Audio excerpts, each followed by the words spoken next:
Bonjour tout le monde, bienvenue à un nouvel épisode d'A priori, l'émission et balado de l'Association étudiante en affaires publiques et relations internationales de l'Université Laval. Avant de commencer, l'AEAPRI tient à remercier son partenaire Gourou qui permet aux étudiants et étudiantes de l'association d'avoir de l'énergie tout au long de la session. Donc, merci Gourou.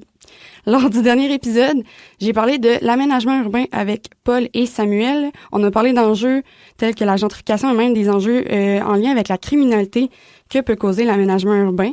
J'en ai vraiment beaucoup appris, donc je vous invite à aller écouter l'épisode dès que vous aurez le temps. Aujourd'hui, on jase d'un sujet qui prend beaucoup de place dans le cœur des Québécois. On change un peu d'orientation aujourd'hui, parce qu'aujourd'hui, on parle de hockey. Aujourd'hui, je suis accompagnée de deux grands fans du Canadien, Justin Saint-Cyr-Chagnon et Olivier Saint-Louis. Bonjour les gars, comment ça va? Ça va très bien. Ça va toi? Ça va bien, merci. Dans le fond, avant de commencer, j'aimerais ça que vous vous présentiez. Vous êtes qui? Votre implication au BIAPRI? Vos rapports avec le BIAPRI, dans le fond. Bon, moi, je m'appelle Justin Saint-Cyr-Chagnon. Je suis étudiant de deuxième année du BIAPRI. Je suis allé dans ce programme-là justement parce que j'avais un intérêt pour les sciences politiques, le droit et l'économie. Et c'est ça, comme Caroline a dit, j'adore le sport, j'adore le Canadien, donc j'ai accepté de venir parler de ça aujourd'hui. Super, merci Justin. Oli, toi? C'est sensiblement la même chose. Étudiant en deuxième année au BIAPRI aussi, je m'appelle Olivier Saint-Louis. Très, très grand fan du Canadien depuis que je suis tout petit. Donc, c'est un réel plaisir d'être avec vous aujourd'hui. Puis, en passant, je suis le coordonnateur du comité sport de l'AEAPRI. Formidable comité, si jamais ça vous tente de vous impliquer. J'attends vos messages. Fait que c'est toi qui es en charge de nous faire bouger là, au BIAPRI, là, c'est vraiment ça. Exactement. Super. Pour introduire le sujet, tu sais, aujourd'hui, j'ai mentionné qu'on parlait de hockey, qu'on allait parler aussi du Canadien en mentionnant votre passion. En débutant, pouvez-vous me parler un peu de votre passion du Canadien? Ça part d'où, là? Pourquoi le Canadien en particulier plus qu'une autre équipe? Moi, j'avais le choix entre les Nordiques et le Canadien, mais les Nordiques n'existent plus, fait que j'ai pris le Canadien. Non, mais sérieusement, non, c'est juste parce que depuis que je suis petit, j'écoute le hockey. Mon père m'a transmis cette passion-là qu'il y avait pour le hockey. Puis comme la plupart des Québécois et des Québécoises, je m'attache aux Canadiens. Je veux dire, c'est un symbole, le Canadien. C'est pas juste une équipe de hockey. Je pense que tout le monde au Québec comprend que le hockey, c'est une religion. Puis ça a une place dans toutes les maisons. Quand c'est la super soirée LNH le samedi. Donc, c'est pour ça que j'aime le Canadien parce que je m'identifie à ce club-là. Je m'identifie aux légendes qui ont fait partie du Canadien, même si je les ai jamais connus. Les Maurice Richard, les Jean Béliveau, les Guy Lafleur de ce monde. Donc, j'ai toujours aimé le Canadien, mais c'est sûr que depuis les dernières années, j'ai été assez déçu comme la plupart des partisans. Mais ça, c'est une autre histoire. Donc, ça part de là, vraiment, de mon enfance. J'ai grandi en écoutant cette équipe-là. J'ai pleuré en écoutant cette équipe-là. J'ai ragé en écoutant cette équipe-là. Donc, aujourd'hui, je partage l'opinion de bien des partisans, comme quoi le Canadien, ça commence à faire dur niveau au niveau de la langue française, au niveau de la performance de certains joueurs, au niveau du repêchage qui a été fait durant les dernières années, tu sais. Donc, c'est ça, là, j'ai été déçu durant les dernières années, mais je demeure quand même un fan du Canadien. Toi, Oli, c'est quoi? Moi, je suis beaucoup plus optimiste que Justin pour la suite, mais c'est pratiquement un copier-coller, là. Mon père aussi m'a transmis cette passion-là dès mon plus jeune âge. Là, j'ai des souvenirs de quand j'étais en première année, d'avoir écouté ça, d'écouter le Canadien avec le Printemps à Lac. Je sais pas si Justin a la même chose. Ouais. Mais vraiment, j'ai grandi avec ça. J'ai grandi avec Sport 30 le matin, avec le 5 à 7 le soir. Donc vraiment, le Canadien, c'est au quotidien. Je veux dire, maintenant, pourquoi j'aime le Canadien? Comme Justin dit, il y avait les Nordiques, le Canadien. Moi, ça n'a jamais été question des Nordiques. Ça a toujours été le Canadien. Mais en tant que Québécois, ça vient vite, le Canadien, quand on est amateur de hockey. Comme Justin a dit, c'est une institution québécoise. Puis c'est beaucoup plus grand que son sport. Là. Au Québec, c'est majeur, là, le Canadien de Montréal. Le Printemps à Lac, je m'en souviens. Le 6e match, le Canadien s'est fait éliminer par les Flyers de Philadelphie. J'étais en train de dormir dans mon lit parce que j'avais pas le droit d'écouter le hockey tard. Là. C'était la game était me semble était tard cette journée-là. Puis c'est mon père qui est venu me réveiller pour me dire le Canadien s'est fait éliminer. J'ai pleuré, mon gars. Là. C'est des gros J'étais en- souvenirs, là. J'étais en furie. Là. Canadien, gros souvenirs. Ben, dans le fond, Justin est un peu passé à ma prochaine question que je voulais passer, mais justement, tu sais, le Canadien, oui, c'est une institution. Oui, ça a beaucoup d'ampleur dans le cœur des Québécois, puis tu sais, les Québécois accordent beaucoup d'importance au hockey puis aux Canadiens en général. C'est sûr que tu sais, dans la ville de Québec, il y a un certain débat avec les Canadiens vu l'appartenance qu'il y a eu au Nordique. Mais encore aujourd'hui, tu sais, le Canadien, c'est vraiment un sujet super médiatisé puis qui est quand même assez propice au débat concernant justement des choix qu'ils font, des choix dans la direction et tout. Tu sais, malgré le fait que vous êtes vraiment comme attaché à ce club-là, avez-vous des opinions un peu négatives ou d'autres types d'opinions par rapport à cette équipe-là? Ben, moi, j'aime en partie ce que Jeff Gordon et Kent Hughes ont fait depuis qu'ils sont arrivés. Tu sais, depuis que Marc Bergevin a pris le contrôle de cette équipe-là en 2012, si je me trompe pas, 2011-2012, ce qu'on a fait, moi, je compare souvent ça à du patching de trous, là, du patching de route. On a essayé de construire un mur solide, mais le mur était ficelé de partout, puis on a essayé de boucher les cracks en faisant venir des joueurs établis dans la LNH, mais qui étaient rendus âgés ou qui produisaient plus autant qu'ils avaient produit dans leur jeune carrière. Puis on pensait que ça allait fonctionner, mais la raison pour laquelle on a eu quelques succès aux séries éliminatoires, on va se le dire, c'est à cause de Carey Price.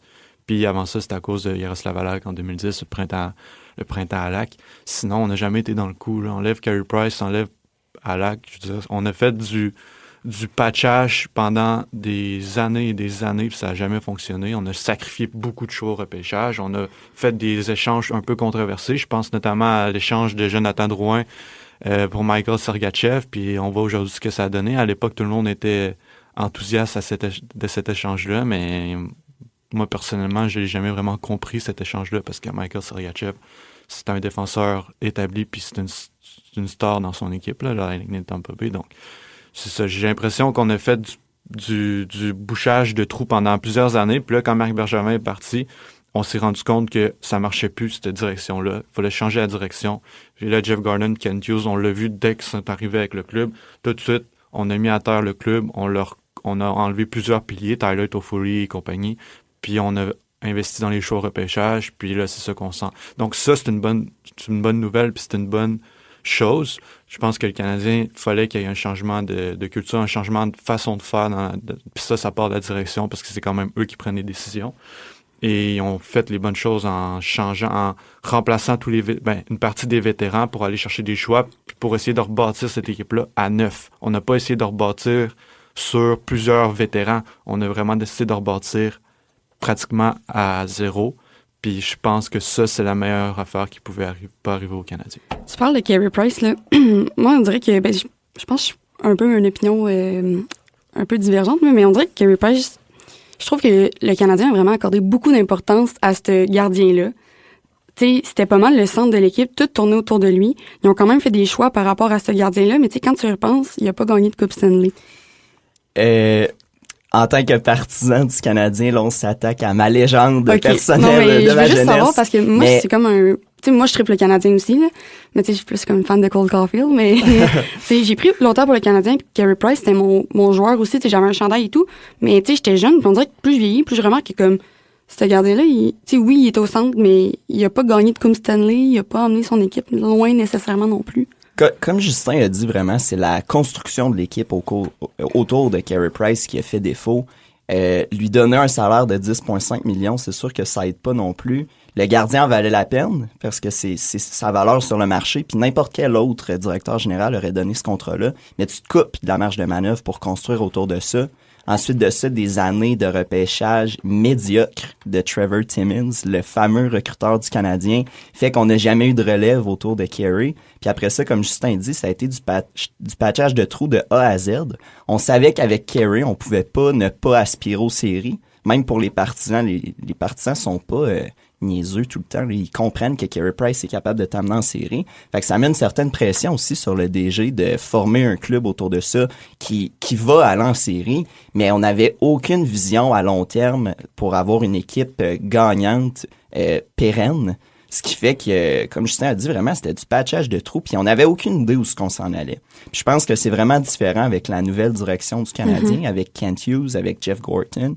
pour une fois, on a une direction qui a pas peur qui a pas peur de dire le mot reconstruction. Je pense que c'est la première fois en 30 ans qu'on a entendu ça. Puis c'est peut-être la première fois en 30 ans aussi qu'on a on n'a pas d'attente au niveau des séries. On n'a pas voulu dire le mot il appelait ça le mot en P au camp d'entraînement, au tournoi de golf, pour playoffs. Là, il voulait pas le dire. Il y a pas un membre de la direction qui voulait le dire parce que c'est pas l'attente qu'on a, puis c'est assumé. Puis ça, honnêtement, c'est la première fois que moi, je vois ça en tant que jeune amateur. Ce qui fait que pour une fois, on a une vision à long terme, puis je suis vraiment optimiste avec la nouvelle direction qui a l'air de savoir où ce qu'ils s'en vont, qui ont l'air d'avoir un plan. Puis je pense que, tu sais, à long terme, on parle de peut-être 4-5 ans, ben peut-être que le Canadien va être en meilleure posture pour avoir une équipe qui va gagner, mais aussi à long terme. Mais je pense qu'il faut apporter certaines nuances, parce que moi, Carey Price, au contraire, je trouve que c'était un des meilleurs moves que Marc Bergevin a fait durant sa carrière. Parce que Marc Bergevin, au moment où ce qu'il a signé Carey Price, c'était en 2018-2019, 10,5 millions par année, c'est beaucoup d'argent. Mais au moment où ce qu'il a signé Carey Price, c'était le meilleur joueur de la Ligue nationale. Puis on parle quand même d'un gars qui a remporté la médaille d'or aux Jeux olympiques. On parle d'un gars qui a remporté le Calder dans la ligne américaine avec les Bulldogs de Hamilton. On parle d'un gars qui a mené son équipe à la finale à la Coupe Stanley il y a 2 ans. En 21. Ouais, en 21.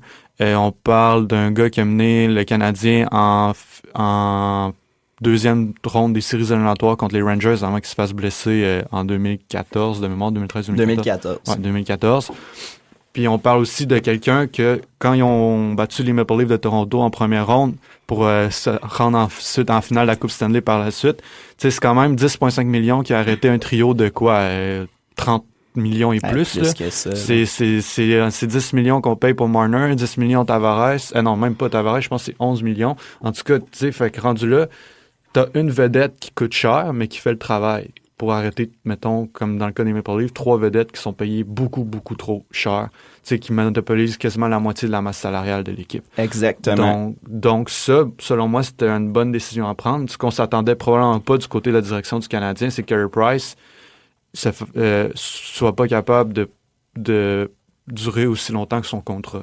Parce que là, il est blessé, il est sur la liste blessée à long terme, puis probablement qu'il reviendra jamais au jeu. Mais ça, on l'avait pas prévu, ça, on pouvait pas le prévoir.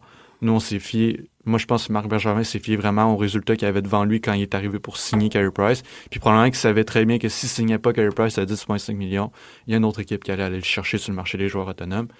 Puis on se rappelle aussi, je sais pas si vous vous en souvenez, quand le Kraken de Seattle est arrivé dans la Ligue nationale puis qu'ils ont eu leur repêchage d'expansion, ils n'ont pas protégé Carey Price, ils ont protégé Jake Allen parce qu'ils pensaient que Carey Price allait jamais se faire prendre à 10,5 millions. Ce qui est vrai, le Kraken a hésité à cause de ça, mais a quand même hésité. T'sais, ils savaient que Carey Price avait des problèmes au genou, c'était pas sûr qu'il allait revenir au jeu, puis ils hésitaient quand même à aller le chercher. On parle quand même d'une vedette, là, puis probablement, selon moi, sa place au temple de la renommée est pratiquement assurée, Ah oui. même s'il n'a pas gagné de Coupe Stanley, il a quand même tout gagné dans sa vie, là, à part la Coupe Stanley. C'est la seule affaire qui lui manquait. C'est triste, là, mais il n'y a pas beaucoup de joueurs en même temps qui ont cet honneur de remporter la Coupe. Non, puis c'est là que je m'en allais. Avoir une bague, la Coupe Stanley, c'est peut-être une des choses les plus difficiles au hockey professionnel. Carey Price, comme tu as dit un peu, Justin, il a tout gagné, mais même au niveau junior, même au niveau olympique. Donc vraiment, il a connu une très, très grande carrière, puis peut-être la plus belle carrière du hockey depuis les années 2000 au niveau du gardien de but. Là. Tu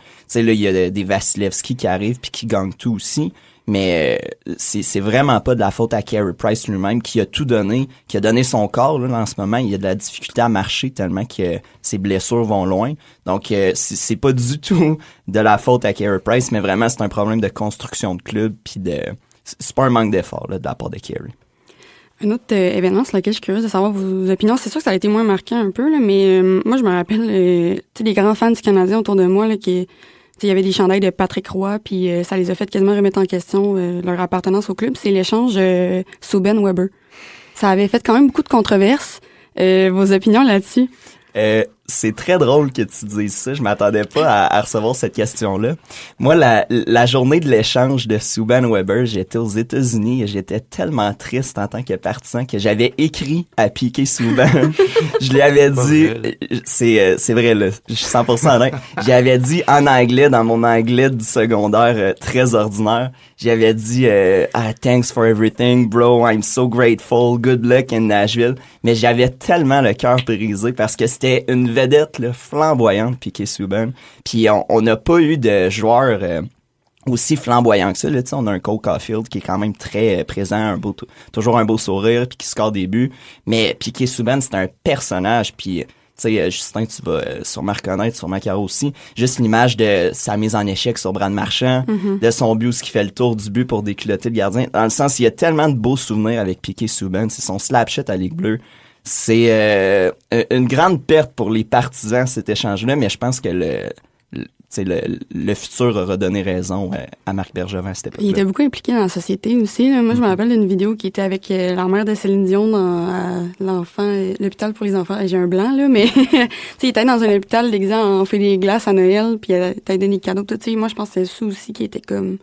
c'est un très, très bon joueur, puis là, c'est peut-être mon opinion personnelle, mais je trouve que quand il était à Nashville, il a comme été un peu overshadow, puis on a comme plus entendu parler de lui, puis je pense qu'à ce jour, il joue même plus dans la LNH. Il a quand même connu probablement une de ses meilleures saisons en carrière avec Nashville. Candidat au Norris. Candidat au Norris. La saison qui est arrivée à Nashville, il a connu une saison phénoménale. Après ça, c'est là que ça a commencé à diminuer comme rendement. Mais moi, je n'avais rien contre cet échange-là, honnêtement, parce que oui, tout le monde l'aimait, il s'impliquait énormément dans la communauté. Tu sais, Piquet Subban, c'est un sourire en permanence d'en face. Donc, c'est un rayon de soleil pour plusieurs partisans du Canadien, sauf que quand la chicane est pognée dans le vestiaire puis que ça commence à créer des divisions au sein du club, t'as pas le choix de faire de prendre les décisions qui s'imposent, puis aller chercher un vétéran respecté comme chez Weber, qui est devenu capitaine par la suite du Canadien, puis qui a aidé le Canadien à se rendre en finale de la Coupe. Moi, je pense que ça a été une bonne décision. Je pense que c'est ce recul-là qui me manquait quand j'avais 15 ans et que j'étais malheureux là, de cet échange-là. Ouais, c'est sûr que, tu sais, quand t'as une appartenance à une équipe, c'est difficile de laisser aller, mettons, des joueurs. Puis c'est sûr que, tu as des opinions un peu biaisées. Là, je me rappelle cet été, avant qu'il signe Caulfield, justement, pour 8 ans, je pense. 8 ans, 7 ans? 8 ans. Et je voulais vraiment là, qu'il re-signe. Puis la journée qu'ils l'ont signé, j'ai mis mon chandail fièrement à la job. Puis j'étais vraiment contente puis tout. Fait que c'est sûr que ça fait qu'on a des opinions un peu biaisées. Puis c'est pour ça aussi que je voulais avoir vos opinions justement sur ces échanges-là.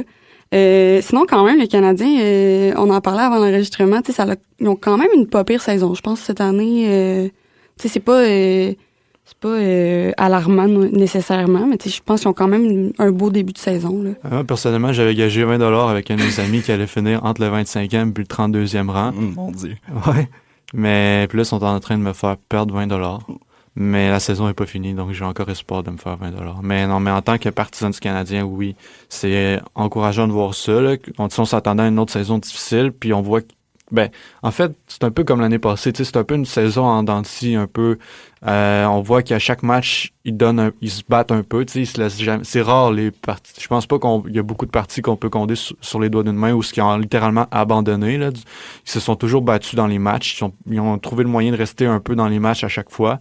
Puis ça, je pense qu'on peut attribuer ça notamment à Martin Saint-Louis qui amène une espèce de nouvelle identité au club. Puis ça, c'est encourageant de voir ça parce que s'ils continuent à ce rythme-là, on s'entend qu'il y a des chances que ça arrive sont assez minces parce que souvent, rendu à la période des fêtes, c'est là que ça commence à frapper un mur parce que là, après, on se bat pour les séries éliminatoires. Puis je pense qu'on s'entend que le Canadien ne fera pas les séries éliminatoires cette année. Donc, c'est encourageant de voir qu'il y a une progression. Maintenant, c'est de savoir à partir de quand la progression va être un peu plus fulgurante. Moi, j'ai l'impression que ça va stagner à ce niveau-là encore peut-être 2-3 saisons. Je m'attends pas à ce qu'il y ait une progression fulgurante, là, à moins que certains espoirs du Canadien connaissent vraiment un développement majeur, là, mais je m'attends pas à ce qu'il y ait une amélioration remarquée au cours des prochaines saisons. Mais oui, c'est encourageant que ça augmente un petit peu. Tu sais, si on suit le barème, le Canadien, depuis que Martin Saint-Louis est arrivé, regagne un peu en combativité, puis ça, c'est le fun pour les partisans, c'est le fun pour l'organisation, parce que ça fait vendre des billets, puis ça fait bien paraître le club. Tout à fait, ça fait que les partisans ont quand même espoir d'aller voir un bon spectacle au Centre Bell. Tu sais, à chaque soir, en tout cas, pas à chaque soir ils vont être là parce qu'ils vont connaître des déjeuners encore, là, c'est un jeune club qui est juste pas là, mais au moins tu peux t'attendre à ce que le Canadien soit dans la partie. Puis c'est le fun que Justin dise le mot progression parce que c'est le mot qui est sur toutes les lèvres, autant dans les médias que dans la direction du club. On veut voir une progression. Pourtant, si on est à pareille date l'année dernière, le Canadien avait une victoire de plus qu'il y en a en ce moment. Là, c'est sûr qu'on a des joueurs importants comme David Savard, comme Kirby Dach qui sont blessés. Mais la progression, j'ai hâte de voir, tu sais, Justin dit que ça va peut-être stagner durant 2-3 ans. J'ai vraiment hâte de voir comment qu'on va justifier des augmentations de prix au Centre Bell quand il y aura peut-être pas de progression comme ça. Il y a des jeunes qui progressent, là. On a des Caden Goulet qui nous montrent vraiment qu'il valait la peine d'être repêchés où ils ont été repêchés. Mais au plan collectif, je pense que cette progression-là va prendre beaucoup de temps. Puis je suis très content d'avoir un Martin Saint-Louis qui amène une toute autre dynamique que des Claude Julien ou des Michel Terrien, autant en point de presse qu'à l'entraînement.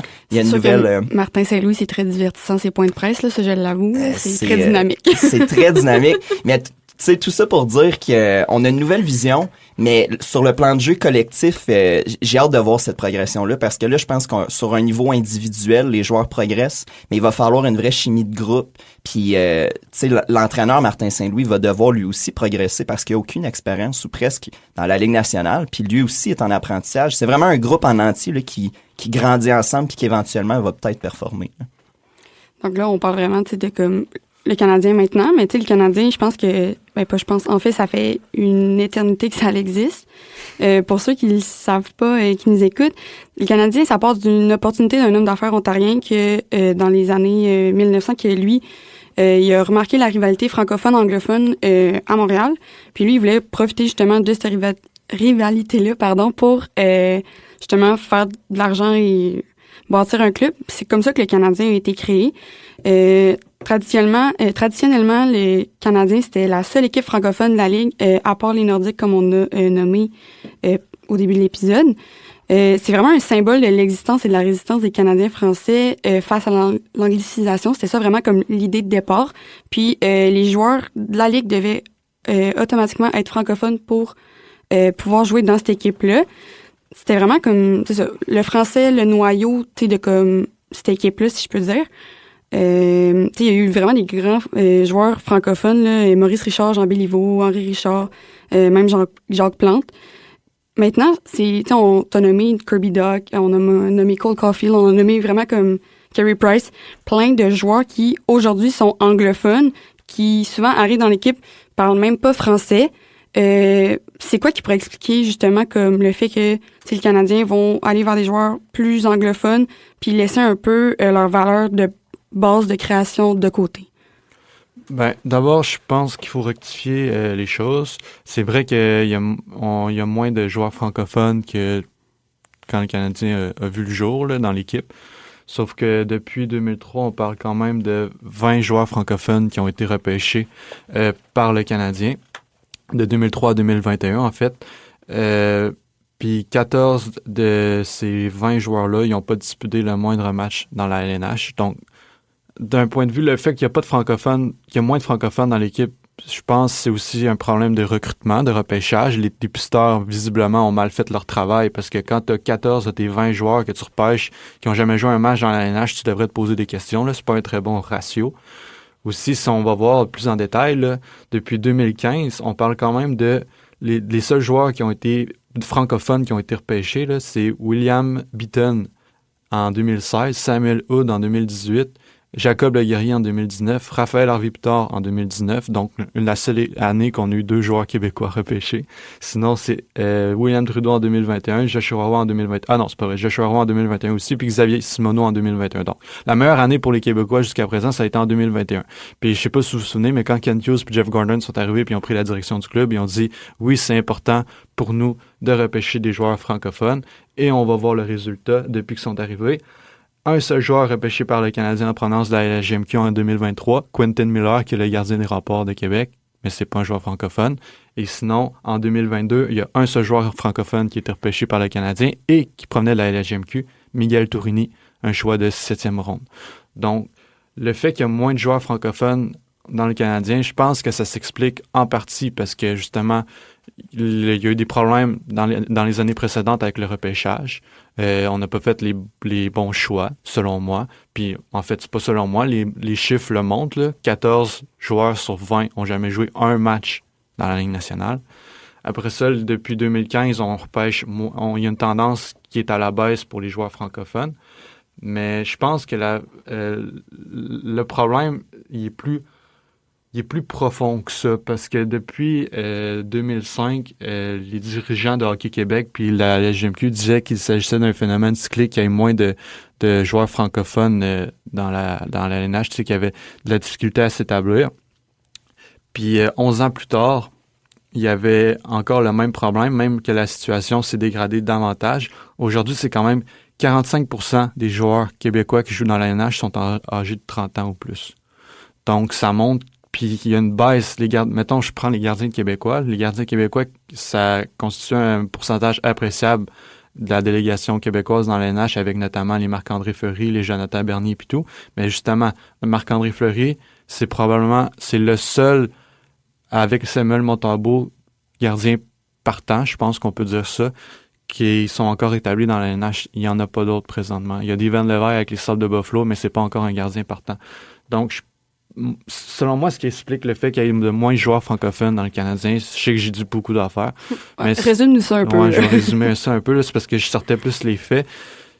Il y a eu des problèmes au repêchage, ça c'est indéniable. Il y a aussi le fait que la direction a fait le choix d'y aller vraiment selon les besoins du club et de pas se fier notamment à la langue des joueurs, à l'origine des joueurs. Mais il y a aussi un problème, je pense, de développement du hockey au Québec.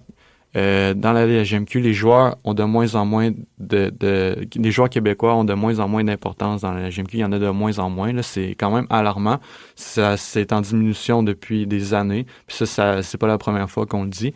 Puis l'autre problème, selon moi, c'est qu'il y a pas beaucoup d'efforts non plus des joueurs au sein du Canadien pour apprendre le français. Là, on sent qu'avec Kent Hughes puis Jeff Gordon, il y a certains joueurs qui commencent à faire des efforts. Tu sais, je pense notamment à Cole Caulfield, qui essaie d'apprendre un peu le français, on le voit des fois dans des publicités et tout. Mais je pense qu'il y a un manque d'effort de la part de certains vétérans. Tu sais, Carey Price, je sais pas si vous l'avez déjà entendu parler français, là. Je pense qu'il est même pas capable de dire 2 phrases en français. Même chose pour Brendan Gallagher. Puis on parle quand même de 2 joueurs que ça fait énormément de temps qu'ils sont dans l'organisation. Ils n'ont pas d'excuses. Paul Byron, ça fait moins long, il a passé moins de saisons dans l'organisation, puis il parle français, là. Donc, le Canadien, je crois, donne des cours pour apprendre la langue française à ses joueurs, mais je pense qu'il y a quand même un manque de volonté des joueurs. Puis rendu là, on pourrait déborder là, en parlant du phénomène de l'anglicisation à Montréal et tout, mais là, ce serait un peu sortir du sujet. Mais moi, le problème, il est au niveau du repêchage qui a été fait dans les dernières années, avec Trevor Timmins et Marc Bergevin. On a repêché moins de joueurs québécois qui ont réussi à s'établir. On en a repêché beaucoup, mais pas assez pour s'établir dans la LNH. Puis on a fait les mauvais choix. Puis aussi, il y a le fait qu'il y a un manque d'effort de certains joueurs du Canadien. Puis depuis que Ken Hughes puis Jeff Gordon sont arrivés, il n'y a pas beaucoup de joueurs québécois qui ont été repêchés non plus. J'y vais très rapidement pour nuancer les propos de Justin, mais je pense aussi qu'on est à une autre époque que dans les années 50. Là. Le sport s'est internationalisé. Il y a beaucoup moins de Canadiens tout court dans la Ligue. Ensuite de ça, là, je vais juste lancer des puces à débat.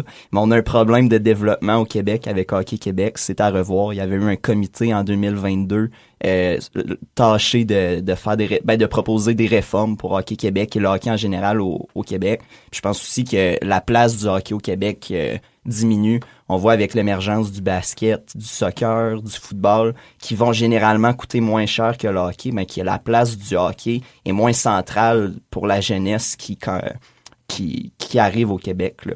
Donc, faut nuancer. On n'est plus dans les années 50, puisque la majorité des joueurs étaient québécois. Puis Martin Leclerc a publié un article là, très pertinent sur le sujet. Là.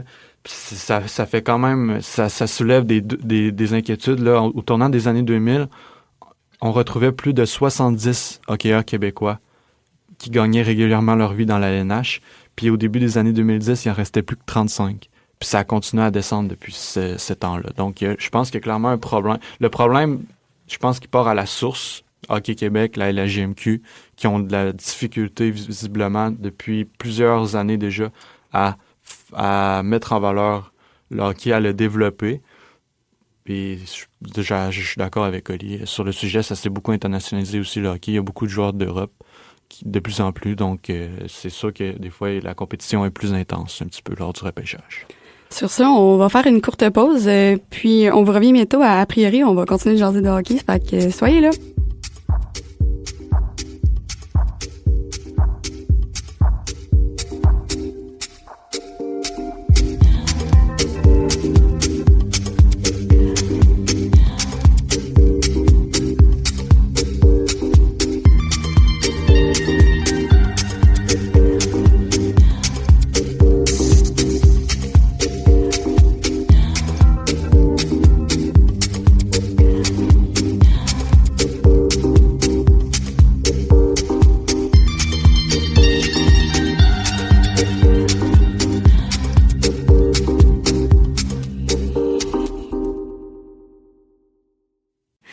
Vous êtes de retour à priori, l'émission et balado des étudiants et étudiantes en affaires publiques et relations internationales de l'Université Laval. Je suis toujours accompagnée de Justin et de Olivier qui nous parlent du hockey et de leur passion pour le Canadien.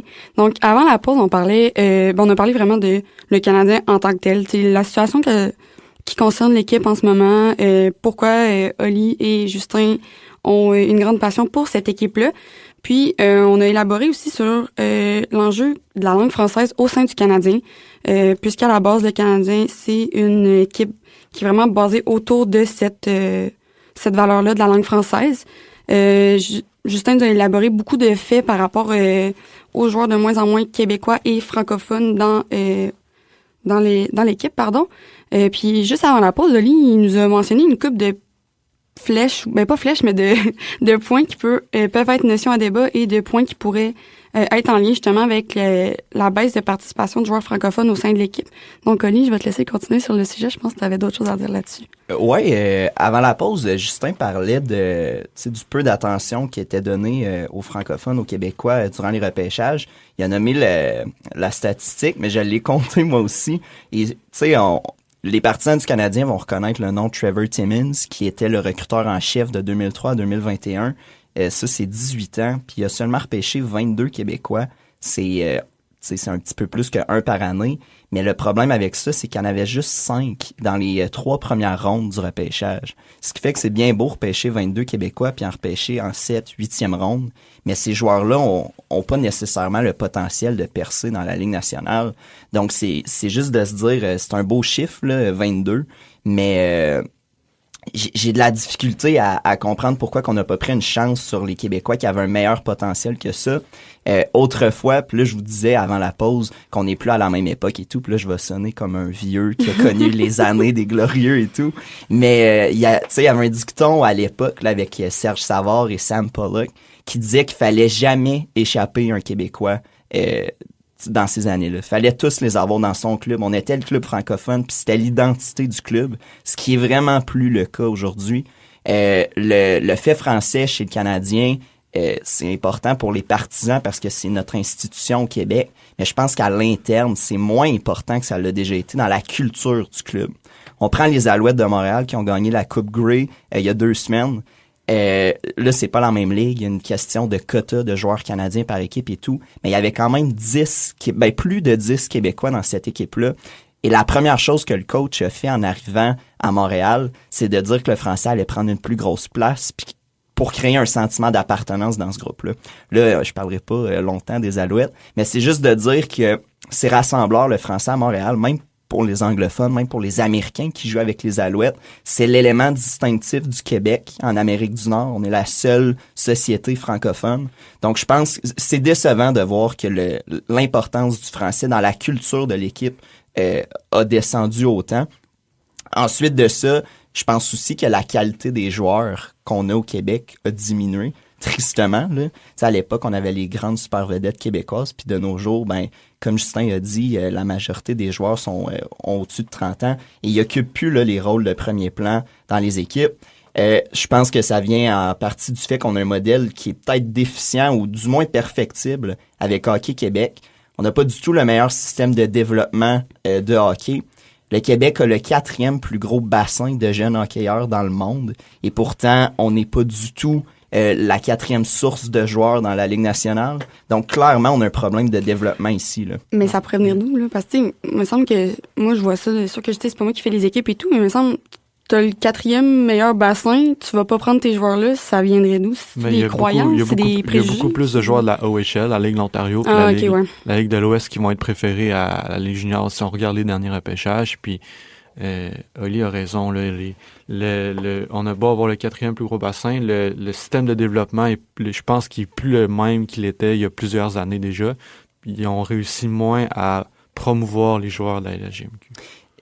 Je pense que Justin a raison, puis il y a des points à amener là-dessus aussi. Mais je pense aussi que le Québec avait peut-être pas le meilleur système, même à l'époque. C'est juste que le jeu était pas aussi international et les autres pays étaient pas au même niveau que le Québec. Là, les systèmes de développement ailleurs dans le monde ont connu une progression fulgurante, tandis qu'au Québec, on a stagné parce qu'on était comme dans notre confort.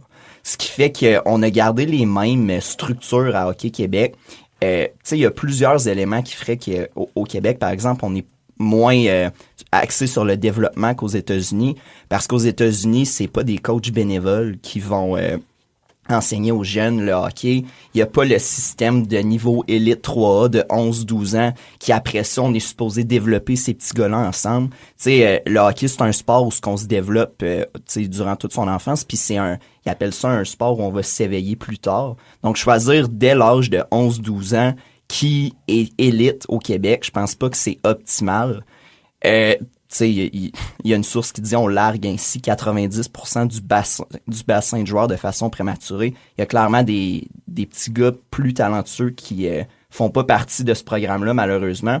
Puis j'ai envie qu'on aille voir juste au sud de la frontière avec le Programme national de développement américain qui a connu une explosion depuis 20 ans, vraiment. Très efficace. Très efficace, puis on le voit dans le nombre de joueurs américains. Il y en a de plus en plus, puis on s'en vient presque à parité avec les joueurs canadiens. Ce qu'on n'aurait jamais cru il y a 10 ans, par exemple. Même au niveau des super vedettes, on a des Austin Matthews, il y a des Trevor Zegras qui sont plus jeunes, il y a des Cole Caulfield. Il y a des joueurs d'origine francophone aussi dans le développement américain. On pense à Gabriel Perrault qui a été repêché en première ronde au dernier repêchage. Il a grandi aux États-Unis, si je me trompe pas, mais c'est quand même un petit gars qui est d'origine francophone. Ses parents, je pense, un de ses parents vivait au Québec.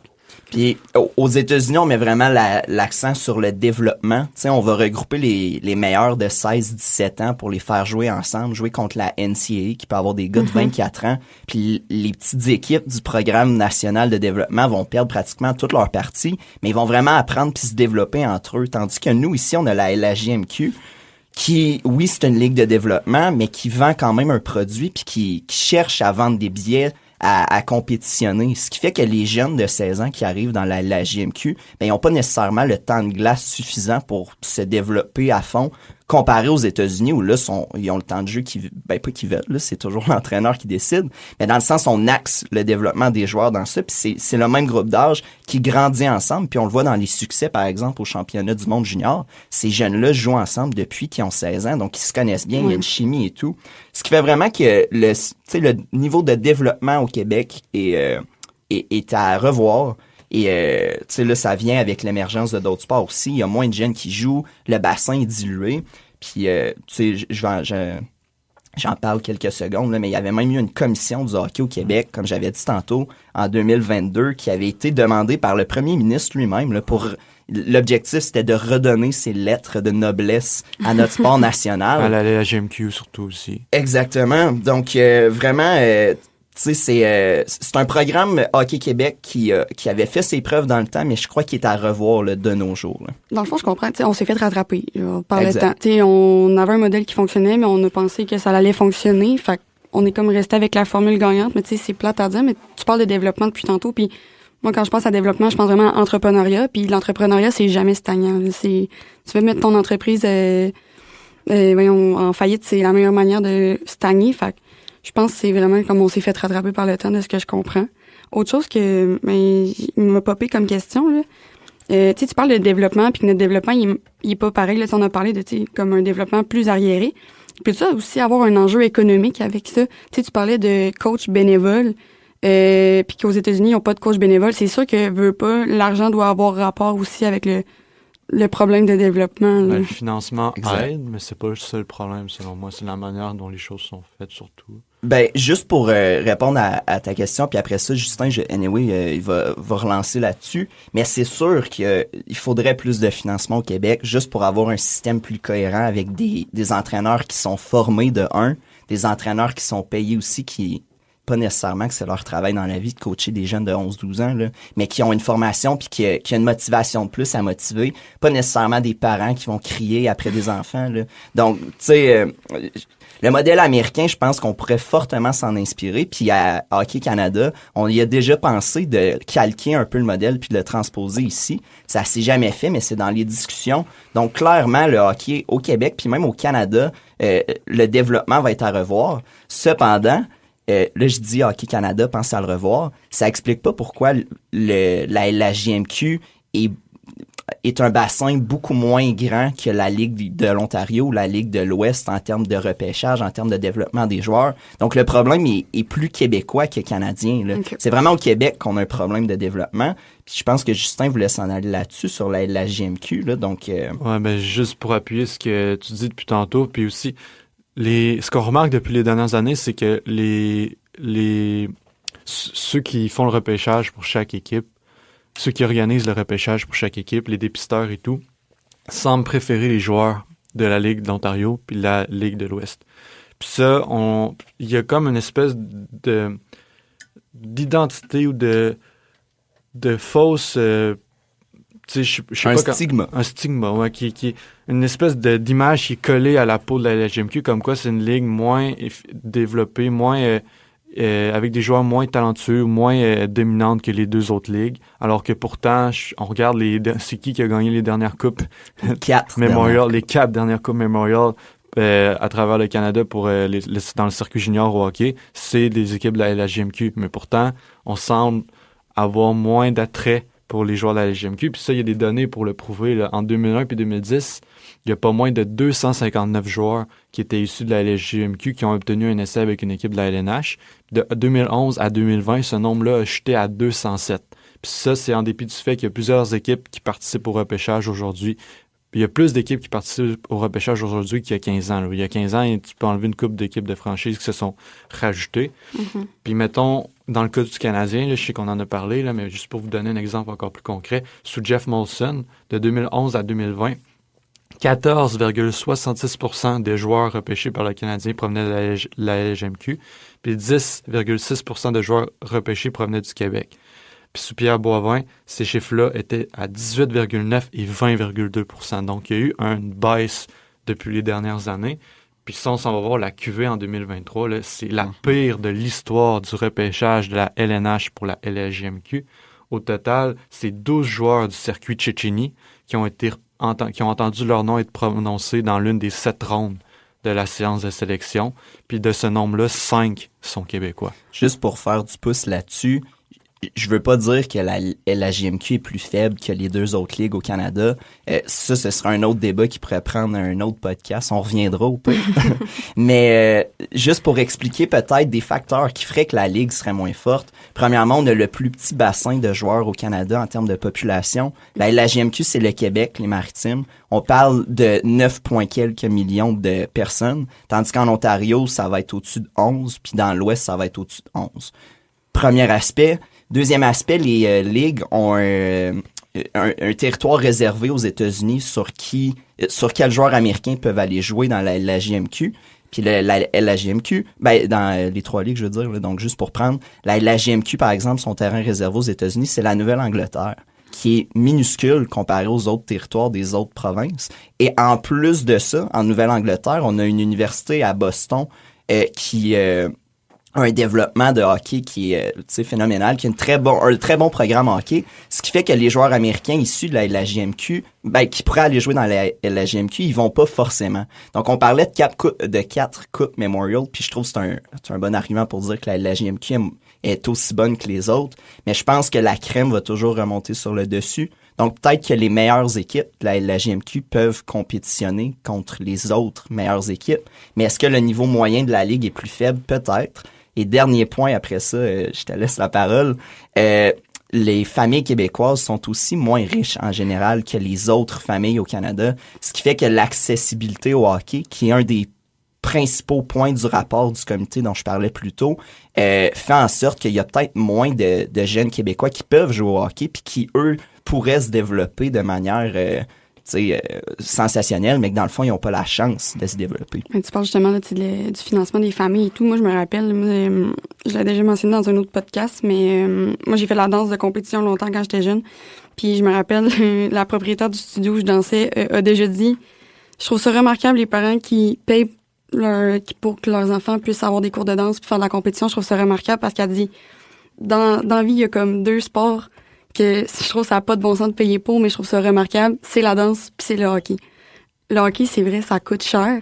Puis justement, quand je faisais mes petites recherches sur le Canadien, dans le temps, à Montréal, il disait que il y avait une autre équipe là avant, c'était les Maroons, je pense, ou en tout cas c'est une autre équipe là. Dans le temps. Puis c'est qu'elle n'existe plus. Ouais.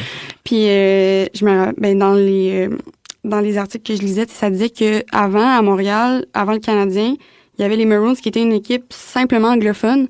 Parce que avant, c'était pas un sport que tous les Québécois pouvaient comme se rattacher à, parce que c'était justement un sport plus associé à un sport de riches. Puis c'est pour ça que c'est les anglophones qui le faisaient, parce que c'était dispendieux. Puis je pense qu'encore aujourd'hui, c'est un enjeu. Le hockey, ça coûte cher. L'équipement, ça coûte cher. Ça te prend pas juste des patins puis un bâton, merci, bonsoir. Là, c'est un habit complet, puis ça s'use vite, surtout quand tu joues plus et tout. Fait que je pense aussi que c'est vraiment un enjeu qui fait en sorte que c'est plus difficile, justement, le français. Puis il y a un autre point aussi qu'on a remarqué. Mais tu sais, moi, je suis une grande fan des remparts, là. Puis, tu sais, l'an dernier, justement, on suivait ça vraiment intensément, les remparts, vu où ce qui s'en allait avec la Coupe du Président puis la Coupe Memorial. Puis, tu sais, les 2 joueurs, comme... il y avait pas mal tous les joueurs qui étaient, comme, sous les projecteurs, mais 2 joueurs vedettes, tu sais, c'était Malatesta puis Gaucher. Bolduc aussi. Oui, mais tu sais, ce que je veux dire, c'est que Malatesta, genre, pendant ses entrevues, il avait de la misère à parler en français. C'était Gaucher qui faisait pas mal la traduction pour lui et tout. Puis je pense aussi que comme ça en lien un peu avec le fait que comme on a eu un petit bassin, je pense que la LHJMQ a pas le choix de faire avec des joueurs anglophones, parce que sinon je pense qu'il y aurait pas assez de joueurs. Je me trompe-tu? Ou... Juste oui. pour rebondir là-dessus, quelques secondes après, Justin, je te laisse la parole. Mais la LHJMQ, c'est la ligue au Canada qui a le plus d'Européens, qui va vraiment venir boucher les trous. Ouais. Tu sais, la LHJMQ, c'est 18 équipes quand même, puis c'est la plus haute proportion de joueurs européens. Donc, ils n'ont pas le choix d'aller recruter à l'international pour avoir une certaine qualité de joueurs. Puis aussi, ça n'a jamais été un critère vraiment, la LHJMQ, je pense, d'avoir beaucoup de joueurs francophones dans chacune de ces équipes. Tu sais, quand elle a commencé à faire des équipes d'expansion en Île-du-Prince-Édouard, puis au Nouveau-Brunswick et tout, à Terre-Neuve, tu t'attends à avoir des équipes plus anglophones. Là. Dans les Moussets d'Halifax, il y a des joueurs francophones, mais il y a aussi beaucoup de joueurs anglophones. C'est normal, c'est pareil dans plusieurs équipes de la LHJMQ. C'est sûr que dans les équipes de la Ligue d'Ontario puis la Ligue de l'Ouest, c'est plus des joueurs anglophones qu'on va retrouver. Mais je pense que la Ligue, le vrai problème, c'est comme Oli a dit, c'est vraiment au niveau du développement, le fait qu'elle semble être moins en mesure de bien développer ses joueurs, malgré le fait qu'on gagne. Ça semble pas susciter l'intérêt des dépisteurs des équipes de la Ligue nationale de hockey.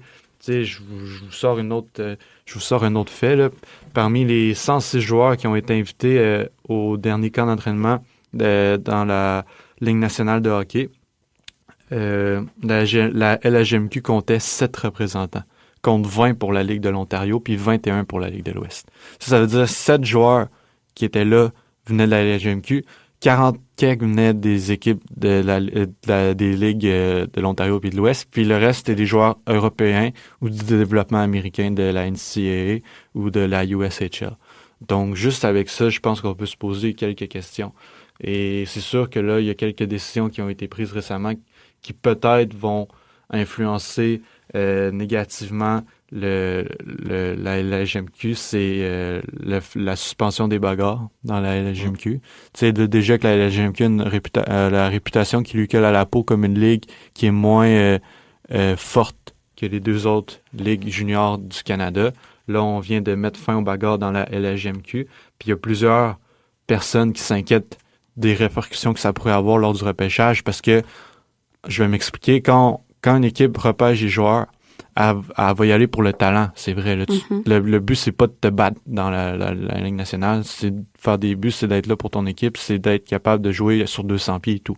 Sauf que les équipes qui cherchent des joueurs plus durs, plus tough, capables de jeter les gants et tout, tu sais, comme le Canadien a un peu fait en allant chercher Florian Jacquet au dernier repêchage et tout, ça vient pénaliser la LHMQ parce qu'ils iront pas chercher des bagarreurs dans la LHMQ, ils vont aller dans les autres ligues. Donc la LHMQ risque d'avoir un peu moins de joueurs repêchés. Ça va peut-être pas être fulgurant, mais ça, c'est juste logique parce que quand une équipe va aller chercher des joueurs plus tough pour venir renforcer son équipe, venir durcir son équipe, elle risque d'aller plus dans la Ligue de l'Ouest puis la Ligue de l'Ontario, alors que la LHMQ, ça va être plus pour autre chose. Tout à fait d'accord. Puis, tu sais, aux États-Unis, la vision du hockey est très différente aussi. C'est une vision, tu sais, les annonces de parties de hockey, c'est avec des bagarres, c'est avec des grosses mises en échec sur le bord de la bande. Le hockey aux États-Unis est pas du tout vu comme au Canada, où là, ici, c'est un sport rapide, c'est un sport spectaculaire avec des beaux buts et tout. Donc, forcément, les équipes américaines veulent des gros gars qui sont capables d'être physiques et tout. Puis de bannir les bagarres, ça va venir mettre une perception que la LHJMQ va être plus soft, qu'on dirait en anglais, plus douce, moins capable de se défendre. Quand pourtant, encore une fois, la LHJMQ est probablement seulement le précurseur d'un mouvement qui va se propager au pays, parce qu'éventuellement, dans 5 ans, on pourra avoir la même discussion. Puis je suis quand même convaincu que autant en Ontario que dans la Ligue de l'Ouest, les bagarres vont être bannies. Là. Ouais, mais en attendant, là, au prochain repêchage, moi je vous le dis, les équipes qui cherchent un joueur physique qui a pas peur de jeter les gants, c'est qui vont aller voir? Ils vont aller voir l'OHL puis la WHL. Ils iront pas voir, c'est les deux ligues rivales de la LHMQ. Ils iront pas voir la LHMQ parce que les bagarres sont illégales. Dans les deux autres ligues, les bagarres sont encore légales. Peut-être que quand toutes les équipes vont bannir les bagarres, là, ça va changer. Mais si les équipes de la Ligue nationale qui recherchent des bagarreurs, parce qu'on soit pour ou contre les bagarres, moi, personnellement, je suis contre. Je vois pas c'est quoi l'intérêt d'un enfant de 17 ans qui est encore mineur de se battre avec un autre. Selon moi, ça devrait pas exister, mais le fait est qu'il y a beaucoup d'équipes de la LNH qui recherchent des bagarreurs, qui recherchent des joueurs durs, et ça risque de pénaliser la LHMQ si les bagarres sont interdites, justement parce que ces équipes-là qui cherchent des joueurs plus durs, ils vont aller voir les autres ligues, ils vont pas voir la LHMQ, puis ils vont aller voir le développement américain aussi. Le capitaine du Canadien a dit lui-même, quand il a appris que la LHMQ bannissait les bagarres, que ça fait partie du hockey, qu'il comprenait pas pourquoi, puis que la vision de la LHMQ allait être différente. Là. Donc, clairement, il va y avoir un enjeu là-dessus. Mais moi, on dirait, je pense vraiment que comme... Moi, je vois ça de manière vraiment positive. On dirait justement comme le fait que les bagarres soient bannies, parce que je me dis que ça veut pas me mettre une pression, parce que, tu sais, veut pas... Je suis sûre qu'il va y avoir des équipes des ligues qui vont prendre modèle là-dessus, puis à un moment donné, ça va arriver dans la LNH. Tu sais, dans NFL, ça se bat pas. Là. Dans NFL, là, tout est réglementé au fait que même quand tu fais un touchdown, il y a certaines victoires que tu peux pas faire, puis sinon tu te fais donner une amende, puis c'est pas l'équipe qui pogne l'amende, c'est le joueur qui pogne l'amende. Mais puis, c'est pas dans la culture de la NFL, les bagarres. Tandis que c'est dans la culture du hockey professionnel. Mais pourquoi? Genre, tu sais... C'est de même. Depuis la rivalité franco-anglo là, avec Maurice Richard et tout, là, ça s'est toujours battu. Même que Maurice Richard a déjà frappé un arbitre. Là. Exact. Les bagarres, ça fait partie... C'est plate à dire, mais ça fait partie de la culture du hockey professionnel en Amérique du Nord. Puis ça fait... En Europe, je peux moins me prononcer parce que je suis moins les équipes européennes, mais en Amérique, puis je pense qu'il y en a moins de bagarres. Il y en a pratiquement pas. Mais en Amérique du Nord, ça fait partie de l'ADN, ça fait partie de la culture des équipes. Puis il y a beaucoup d'équipes qui recherchent des bagarreurs dans leur... Tu sais, à l'interne, je suis d'accord avec toi. C'est une bonne chose que les bagarres soient plus là parce que ça enlève la pression de certains joueurs. Puis aussi, ça fait en sorte que certains joueurs auront pas de commotion. Tu sais, il va y avoir moins de répercussions sur leur santé à eux. Par contre, moi, ce que je dis, c'est que ça va nuire à la Ligue. Ça va pas nuire aux joueurs. Au contraire, les joueurs, c'est